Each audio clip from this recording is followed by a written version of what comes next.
Saya tanya, ini istrinya kamu, ini barokah kiai. Nah, istri kamu barokah gimana? Loh, kiai dulu waktu di Sibu kan mengajarkan doa istighatsah. Katanya bisa untuk kawin lagi. Saya baca doa ini kiai, langsung dapat ini.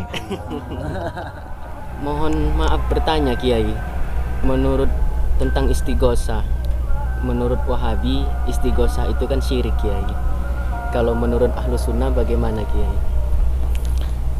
Jadi begini, istighatsah ini termasuk persoalan yang kontroversi antara kita dengan Wahabi. Wahabi mengatakan syirik, kafir.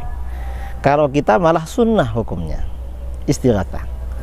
Istighatsah itu artinya berdoa kepada Allah, cuma menggunakan redaksi menyeru seorang nabi atau wali. Itu istighatsah. Hakikatnya yang diminta itu Allah sebenarnya. Cuma nabi dan wali ini sebagai wasilah. Dasarnya mana? Dalam hadis riwayat Imam An-Nasai, Ibnu Majah, Ibnu Sunni dan lain-lain ya, dari Utsman bin Hunayf, ketika Rasulullah SAW sedang mengajar di rumah salah seorang sahabat, datanglah seorang laki-laki tunanetra. Rasulullah, doakan saya agar sembuh dari buta ini. Lalu Rasulullah menjawab, kalau kamu mau, aku doakan. Tapi kalau kamu mau, kamu sabar aja biar buta, itu lebih baik buat kamu. Rasulullah doakan aja, ingin melihat. Akhirnya apa?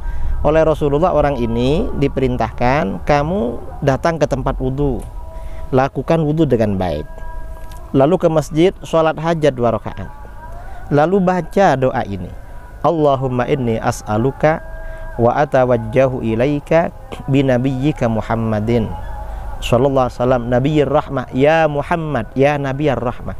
Ini istighatsah namanya, karena berdoa kepada Allah tapi ada seruan, panggilan kepada Rasulullah. Allahumma inni atawajjahu bika ila rabbi, ya Muhammad, ya nabiyar rahmah, inni tawajjahtu bika ila rabbi fi hajati hadhihi lituqdali, Allahumma fashaffi'hu fiyya wa syaffi'ni fi nafsi. Ini dalil istighatsah.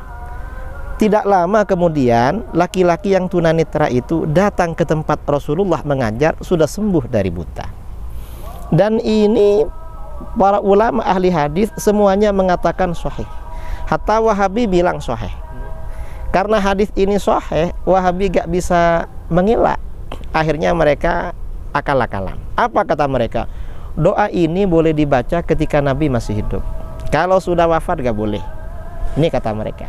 Kita tanya pada mereka, siapa yang bilang begitu? Nabi apa kamu? Ternyata kata Wahabiyah kami. Loh, kita ini ikut ajaran Nabi, bukan ikut ajaran kamu. Nabi gak pernah bilang begitu. Seandainya doa ini gak boleh dibaca setelah Nabi wafat, pasti Nabi menyampaikan, awas, kalau saya sudah meninggal jangan baca doa ini, karena syirik. Nabi gak pernah bilang begitu. Karenanya setelah Rasulullah wafat, doa ini diajarkan oleh sahabat kepada muridnya. Muridnya wafat, diajarkan kepada murid-muridnya, sampai kitab ini tertulis dalam kitab-kitab hadis, kitab-kitab azkar para ulama mazhab 4. Ini doa ini. Jadi tetap dibaca. Nah, ini ada cerita saudara. Tahun 2006 ya, ada kawan saya nelpon, teman akrab, adik kelas ketika di pondok. Saya minta maaf katanya. Loh, kenapa minta maaf? Saya ini sakit komplikasi, sudah opname lama di rumah sakit, saya takut mati. Akhirnya kawan ini tiap pagi saya telepon, insya Allah kamu sembuh, saya kasih motivasi. Kira-kira dapat setengah bulan, saya telepon, HP-nya tidak aktif. Saya pikir ini mungkin sudah mati, karena HP-nya agak aktif. Kira-kira dapat 7 bulan, kawan ini nelpon lagi pakai nomor baru. Saya tanya, loh, kamu belum mati?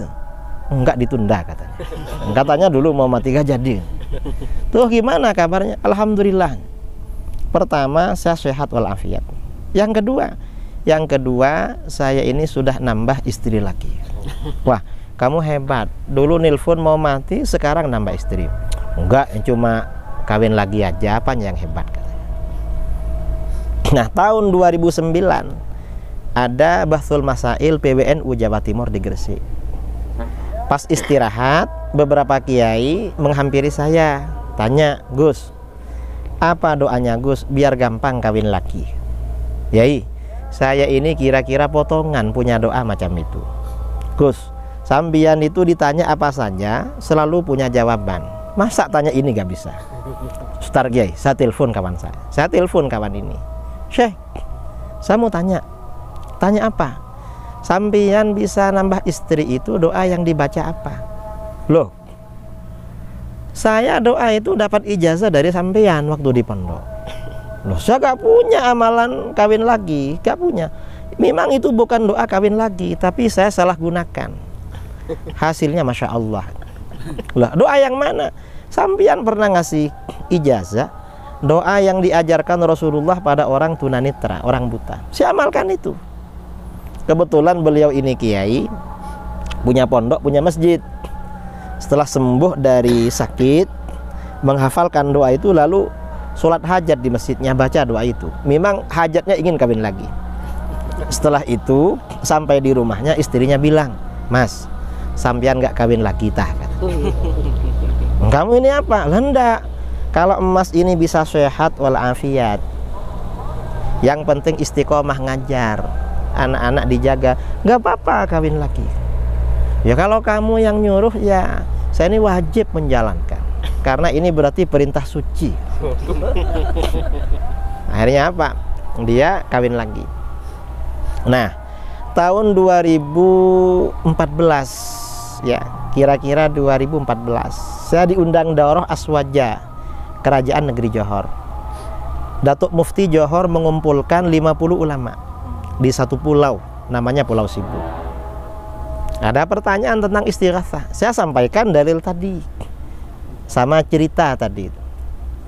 Kira-kira dapat 1 tahun dari daurah Aswaja itu, saya diundang lagi ke Johor. Waktu sampai di airport di Senai, ada ustadz yang dulu ikut daurah, bawa istri, bawa anak bayi, menghampiri saya, maksa ngajak saya ke rumah makan. Sampai di rumah makan, saya, namanya Ustadz Muhadir itu, sama perempuan, sama anaknya bayi, sama Ustadz Sabaruddin yang pegawai kerajaan. Saya tanya, "Ini istrinya kamu?" "Ini barokah Kiai." "Nah, istri kamu barokah? Barokah gimana?" "Loh, Kiai dulu waktu di Sibu kan mengajarkan doa istighatsah. Katanya bisa untuk kawin lagi. Saya baca doa ini Kiai, langsung dapat ini." Itu tahun 2015. Tahun 2017 ada daurah lagi. Yang Ustadz Muhadir ini sudah bawa satu lagi, beda lagi dengan yang dulu. "Ini siapa lagi?" "Ini yang ketiga Kiai." "Loh, kok bisa?" "Kan Kiai yang ngajari doanya." Artinya apa? Ini doa poligami. Artinya istighatsah itu bukan perbuatan syirik, tetapi amalan sunnah yang diajarkan oleh baginda Rasulullah SAW. Wahabi mensyirikkan umat Islam itu fatal itu. Namanya Wahabi ini kelompok radikal takfiri, kelompok yang mengkafirkan, dan ini ciri khas golongan Khawarij. Yang mengkafirkan, mensyirikkan orang istighatsah itu Khawarij, dan itu Wahabi.